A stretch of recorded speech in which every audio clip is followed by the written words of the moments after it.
Bismillahirrahmanirrahim. Assalamualaikum warahmatullahi wabarakatuh.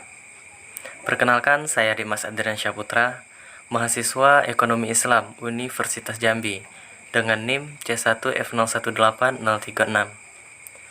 Di sini saya akan mempresentasikan suatu pembahasan tentang akad mudharabah untuk pembunuhan tugas pada mata kuliah akuntansi syariah.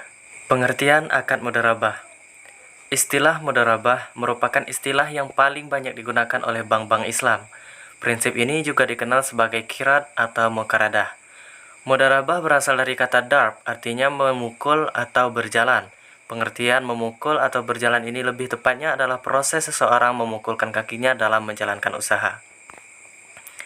Secara teknis, al-mudharabah adalah akad kerjasama usaha antara dua pihak di mana pihak pertama sahibul mal menyediakan seluruh modal, sedangkan pihak lainnya menjadi pengelola.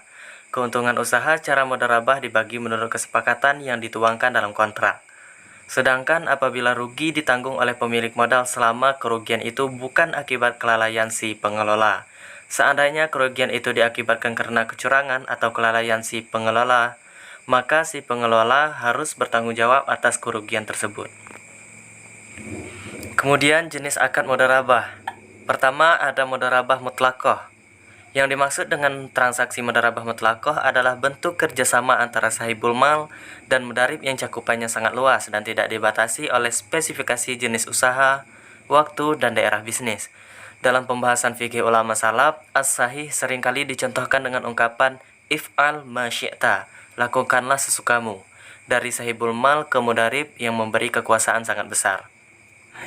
Yang kedua ada mudharabah muqayyad. Mudharabah muqayyadah adalah akad mudharabah di mana bank diminta oleh nasabah untuk menyalurkan dana pada proyek atau nasabah tertentu. Untuk tugas ini pihak bank dapat memperoleh fee atau porsi keuntungan. Keuntungan yang diperoleh dari penyaluran dana ini dibagi antara nasabah sebagai sahibul mal dan pelaksana proyek sebagai mudarib. Dasar syariah akad mudharabah. Pertama di dalam Al-Quran. Salah satunya yaitu Quran Surah Al-Jumu'ah ayat 10. Yang artinya, apabila salat telah dilaksanakan maka bertebaranlah kamu di bumi. Carilah karunia Allah dan ingatlah Allah banyak-banyak agar kamu beruntung. Lalu dasar syariah di dalam hadis diriwayatkan dari Ibnu Abbas bahwa Sayyidina Abbas bin Abdul Muthalib jika memberikan dana ke mitra usahanya secara mudharabah, ia mensyaratkan agar dananya tidak dibawa mengarungi lautan, menuruni lembah yang berbahaya, atau membeli ternak. Jika menyalahi peraturan tersebut, maka yang bersangkutan bertanggung jawab atas dana tersebut. Disampaikanlah syarat-syarat tersebut kepada Rasulullah dan Rasulullah pun memperbolehkannya. Hadis riwayat Tabrani. Kemudian ijma.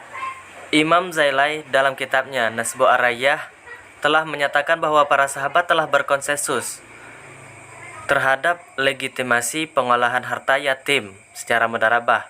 Kesepakatan para sahabat ini sejalan dengan spirit hadis yang dikutip Abu Ubaid dalam kitab Al-Amwal. Prinsip pembagian hasil usaha akad mudharabah. Dalam mudharabah mutlaqah tidak ada pembatasan bagi bank dalam menggunakan dana yang dihimpun. Nasabah tidak memberikan persyaratan apapun kepada bank. Ke bisnis apa dana yang disimpannya itu hendak disalurkan, atau menetapkan penggunaan akad-akad tertentu, ataupun mensyaratkan dananya diperuntukkan bagi nasabah tertentu. Jadi bank memiliki kebebasan penuh untuk menyalurkan dana nasabah ini ke bisnis manapun yang diperkirakan menguntungkan. Sementara mudharabah muqayyadah adalah simpanan khusus restrict investment di mana pemilik dana dapat menetapkan syarat-syarat tertentu yang harus dipatuhi oleh pihak bank. Misalnya disyaratkan digunakan untuk bisnis tertentu, atau disyaratkan digunakan dengan akad tertentu, atau disyaratkan digunakan untuk nasabah tertentu. Dalam skema ini, dana simpanan khusus harus disalurkan secara langsung kepada pihak yang diamanatkan oleh pemilik dana. Bank menerima komisi atas jasa mempertemukan kedua pihak, sedangkan antara pemilik dana dan pelaksana usaha berlaku nisbah bagi hasil. Sepertinya hanya itu yang dapat saya sampaikan. Jikalau ada kata yang salah, mohon dimaafkan. Wabillahi taufiq wal hidayah. Wassalamualaikum warahmatullahi wabarakatuh.